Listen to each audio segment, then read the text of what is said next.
স্বামী আছে কিন্তু পাশে নেই, হাত ভর্তি টাকা আছে কিন্তু মনে কোনো আনন্দ নেই।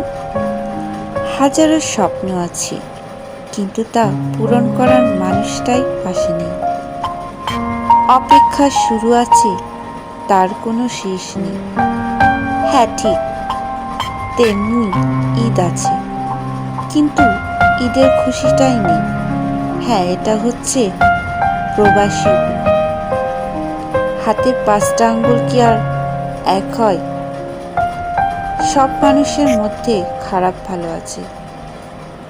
কিছু প্রবাসী বউরা স্বামী যাওয়ার পরে পরকীয়া করে, আর কিছু প্রবাসীর বউরা স্বামী অপেক্ষায় অঝরে কান্না করে। সেসব বউকে স্যালুট জানাই।